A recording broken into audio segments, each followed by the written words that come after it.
ಮಾಜಿ ಸಚಿವ ಎಚ್.ಡಿ. ರೇವಣ್ಣ ಅವರ ಭವಿಷ್ಯ ಏನಾಗುತ್ತೆ? ಸದ್ಯಕ್ಕೆ ಕಾಡ್ತಾ ಇರುವಂತಹ ಕುತೂಹಲ, ಕೋರ್ಟ್ನ ತೀರ್ಪು ಏನಾಗಿರುತ್ತೆ? ಜನಪ್ರತಿನಿಧಿಗಳ ವಿಶೇಷ ನ್ಯಾಯಾಲಯದಲ್ಲಿ ಸುಮಾರು 1 ಗಂಟೆ 40 ನಿಮಿಷಗಳ ಕಾಲ ನಡೆದಂತಹ ವಾದ ಪ್ರತಿವಾದವನ್ನು ಗಮನಿಸಿದ್ವಿ.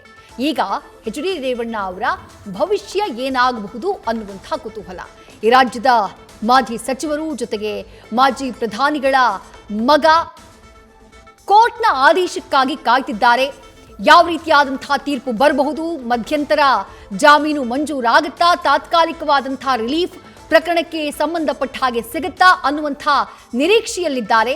5ವರೆಗೆ ಅವರು ವಿಚಾರಣೆಗೆ ಹಾಜರಾಗಬೇಕು. SITಯ ಮುಂದೆ ನಿರೀಕ್ಷಣಾ ಜಾಮೀನು ಮಂಜೂರಾಗುತ್ತೋ ಇಲ್ವೋ ಅನ್ನೋದ್ರ ಮೇಲೆ 5ವರೆಗೆ ಅವರು ವಿಚಾರಣೆಗೆ ಹಾಜರಾಗ್ತಾರಾ ಇಲ್ವಾ ಅನ್ನೋದು ಕೂಡ ನಿರ್ಧಾರ ಆಗುತ್ತೆ. ಯಾಕಂದ್ರೆ ಅವರ ಪರ ವಕೀಲರು ಬಹಳ ಸ್ಪಷ್ಟವಾಗಿ ಹೇಳಿದ್ದಾರೆ ಕೋರ್ಟ್ಗೆ, ವಿಚಾರಣೆಗೆ ಬರಬೇಕು ಅಂದ್ರೆ ನಮಗೆ ರಕ್ಷಣೆ ಬೇಕು.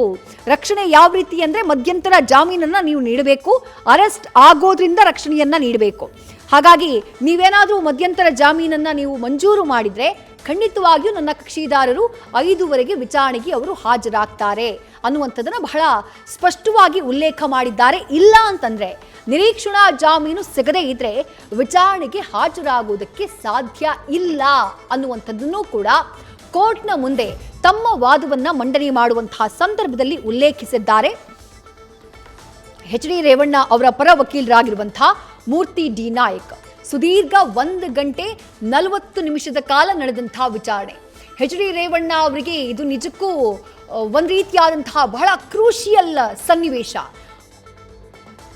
ಬಹಳ ಸಂದಿಗ್ಧ ಪರಿಸ್ಥಿತಿಯಲ್ಲಿ ಮಾಜಿ ಸಚಿವ ಎಚ್.ಡಿ. ರೇವಣ್ಣ ಅವರಿದ್ದಾರೆ. ಈಗೇನಾದರೂ ನಿರೀಕ್ಷಣಾ ಜಾಮೀನು ಅವರು ನಿರೀಕ್ಷೆ ಮಾಡಿದಂತೆ ಸಿಗದೇ ಇದ್ದಂತಹ ಸಂದರ್ಭದಲ್ಲಿ ಕಾನೂನಾತ್ಮಕ ಪ್ರಕ್ರಿಯೆಗೆ ಅವರು ಒಳಗಾಗಬೇಕಾಗುತ್ತೆ. ಯಾವುದೇ ಕ್ಷಣದಲ್ಲಿ ಅವರು ಅರೆಸ್ಟ್ ಮಾಡಬಹುದು. ಎಚ್.ಡಿ. ರೇವಣ್ಣ ಅವರನ್ನ SIT ಅಧಿಕಾರಿಗಳು ಬಂಧನ ಮಾಡಬಹುದು. ಯಾಕಂದ್ರೆ ನಾನ್ ಬೇಲೇಬಲ್ ಸೆಕ್ಷನ್ ಕಿಡ್ನಾಪ್ ಕೇಸ್ನಲ್ಲಿ ದಾಖಲಾಗಿರೋದ್ರಿಂದ ಯಾವುದೇ ಕ್ಷಣದಲ್ಲಿ ಎಚ್.ಡಿ. ರೇವಣ್ಣ ಅವರು ಅರೆಸ್ಟ್ ಆಗುವಂತಹ ಸಾಧ್ಯತೆ ಇದೆ.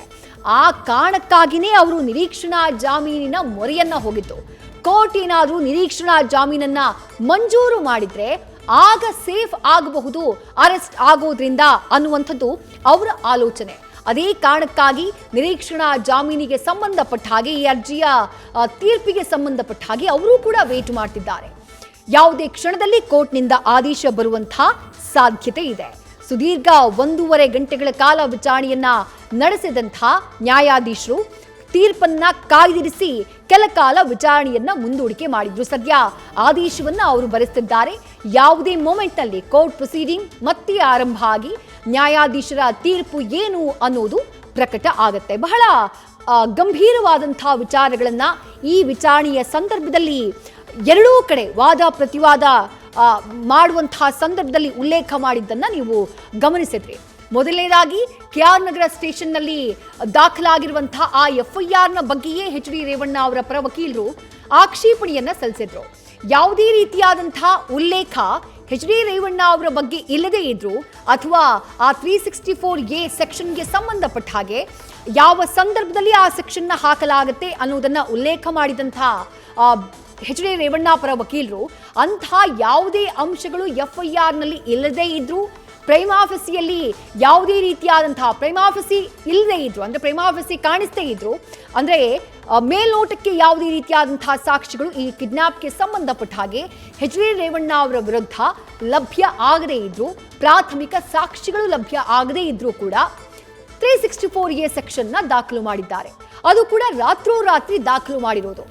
ಮೊದಲಿಗೆ ಕಂಪ್ಲೇಂಟ್ ಅನ್ನ ದಾಖಲು ಮಾಡಿದಂತಹ ಸಂದರ್ಭದಲ್ಲಿ ಆ ಸೆಕ್ಷನ್ನ ಹಾಕಿರಲಿಲ್ಲ.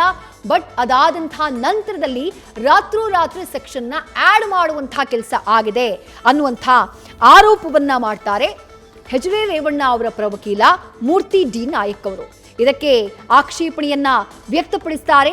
ಸ್ಪೆಷಲ್ ಪಬ್ಲಿಕ್ ಪ್ರಾಸಿಕ್ಯೂಟರ್ SITಯ ಪರ ವಾದವನ್ನ ಮಂಡನೆ ಮಾಡ್ತಾ ಇರುವಂತಹ ಜಗದೀಶ್ ಅವರು ಯಾವ ಕಾರಣಕ್ಕಾಗಿ ಎಚ್.ಡಿ. ರೇವಣ್ಣ ಅವರಿಗೆ ನಿರೀಕ್ಷಣಾ ಜಾಮೀನನ್ನ ಮಂಜೂರು ಮಾಡಬಾರ್ದು, ನಿರೀಕ್ಷಣಾ ಜಾಮೀನು ಮಂಜೂರು ಮಾಡಿದ್ರೆ ಏನಾಗುತ್ತೆ, ಇದನ್ನ ಕೂಡ ಅವರು ಬಹಳ ವಿವರವಾಗಿ ಹೇಳ್ತಾರೆ. ಎಚ್.ಡಿ. ರೇವಣ್ಣ ಅವರು ಈ ರಾಜ್ಯದ ಒಬ್ಬ ಪ್ರಭಾವಿ ರಾಜಕಾರಣಿ ಇದ್ದಾರೆ. ಬಹಳ ಪ್ರಭಾವವನ್ನ ಹೊಂದಿರುವಂತಹ, ಯಾರ ಮೇಲಾದ್ರೂ ಪ್ರಭಾವವನ್ನ ಬೀರಬಹುದಾದಂತಹ ಒಬ್ಬ ರಾಜಕಾರಣಿ. ಅಂತಹ ಪ್ರಭಾವಿ ರಾಜಕಾರಣಿ ಕೇವಲ ರಾಜಕಾರಣದಲ್ಲಷ್ಟೇ ಅವರು ಪ್ರಭಾವವನ್ನು ಹೊಂದಿಲ್ಲ, ಹಣದ ವಿಚಾರದಲ್ಲೂ ಕೂಡ ಅವರು ಪ್ರಭಾವಿಯಾಗಿದ್ದಾರೆ.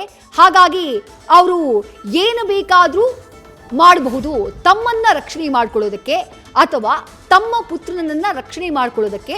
ಎಚ್ ಡಿ ರೇವಣ್ಣ ಅವರು ಯಾವ ಲೆವೆಲ್ವರೆಗೂ ಹೋಗಬಹುದು, ಯಾವ ಹಂತದವರೆಗೂ ಹೋಗಬಹುದು. ಹಾಗಾಗಿ ಅವರು ಸಂತ್ರಸ್ತರ ಮೇಲೆ ಪ್ರಭಾವ ಬೀರುವಂತಹ ಚಾನ್ಸಸ್ ಜಾಸ್ತಿ. ಈಗ ಕಂಪ್ಲೇಂಟ್ ಅನ್ನ ಕೊಟ್ಟಿರುವಂಥದ್ದು ಕೆಲವರು ಮಾತ್ರ.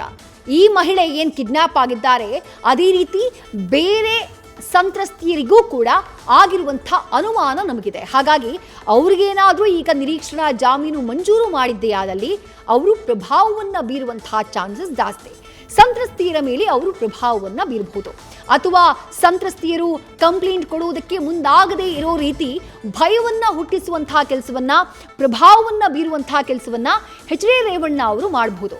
ಹಾಗಾಗಿ ಯಾವುದೇ ಕಾರಣಕ್ಕೂ ಅವರಿಗೆ ನಿರೀಕ್ಷಣಾ ಜಾಮೀನನ್ನ ಮಂಜೂರು ಮಾಡಬಾರ್ದು. ಜೊತೆಗೆ ಈಗೇನು KR ನಗರ ಸ್ಟೇಷನ್ನಲ್ಲಿ ಓರ್ವ ಮಹಿಳೆ ಕಿಡ್ನಾಪ್ ಆಗಿದ್ದಾರೆ ಅಂತ ಹೇಳಿ ದೂರು ದಾಖಲಾಗಿದೆ, FIR ದಾಖಲಾಗಿದೆ.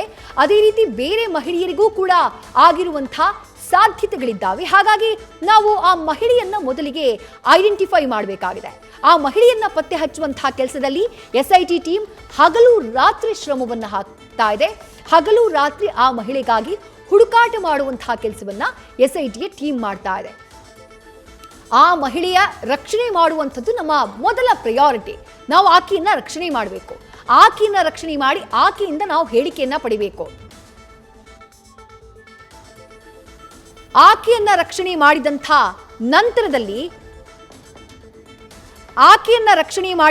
ನಂತರದಲ್ಲಿ ಆಕೆಯಿಂದ ಹೇಳಿಕೆಯನ್ನ ಪಡೆದಂತಹ ನಂತರದಲ್ಲಿ ಪ್ರಕರಣಕ್ಕೆ ಸಂಬಂಧಪಟ್ಟ ಹಾಗೆ ಮತ್ತಷ್ಟು ಸತ್ಯಾಸತ್ಯತೆ ಹೊರಬರುವಂತಹ ಸಾಧ್ಯತೆ ಇದೆ. ಎಸ್, ಪ್ರಮುಖವಾದಂತಹ ಅಪ್ಡೇಟ್ ಲಭ್ಯವಾಗ್ತಾ ಇದೆ. ಈ ಕಿಡ್ನಾಪ್ ಕೇಸ್ಗೆ ಸಂಬಂಧಪಟ್ಟ ಹಾಗೆ ಆ ಮಹಿಳೆ ಸಂತ್ರಸ್ತೆಯ ರಕ್ಷಣೆಯಾಗಿದೆ ಅನ್ನುವಂತಹ ಮಾಹಿತಿ ಲಭ್ಯವಾಗ್ತಾ ಇದೆ. ಕಿಡ್ನಾಪ್ ಪ್ರಕರಣಕ್ಕೆ ಸಂಬಂಧಪಟ್ಟ ಹಾಗೆ ಆಗಿರುವಂತಹ ಬಹಳ ಮಹತ್ವದ ಬೆಳವಣಿಗೆ ಇದು. KR ನಗರದಲ್ಲಿ ಕಿಡ್ನಾಪ್ ಆಗಿದ್ದಂತಹ ಸಂತ್ರಸ್ತೆಯ ರಕ್ಷಣೆಯನ್ನ ಮಾಡಲಾಗಿದೆ. ನ್ಯೂಸ್ ಫಸ್ಟ್, ನಿರ್ಭೀತಿಯಿಂದ ನಿಮ್ಮ ಪರವಾಗಿ.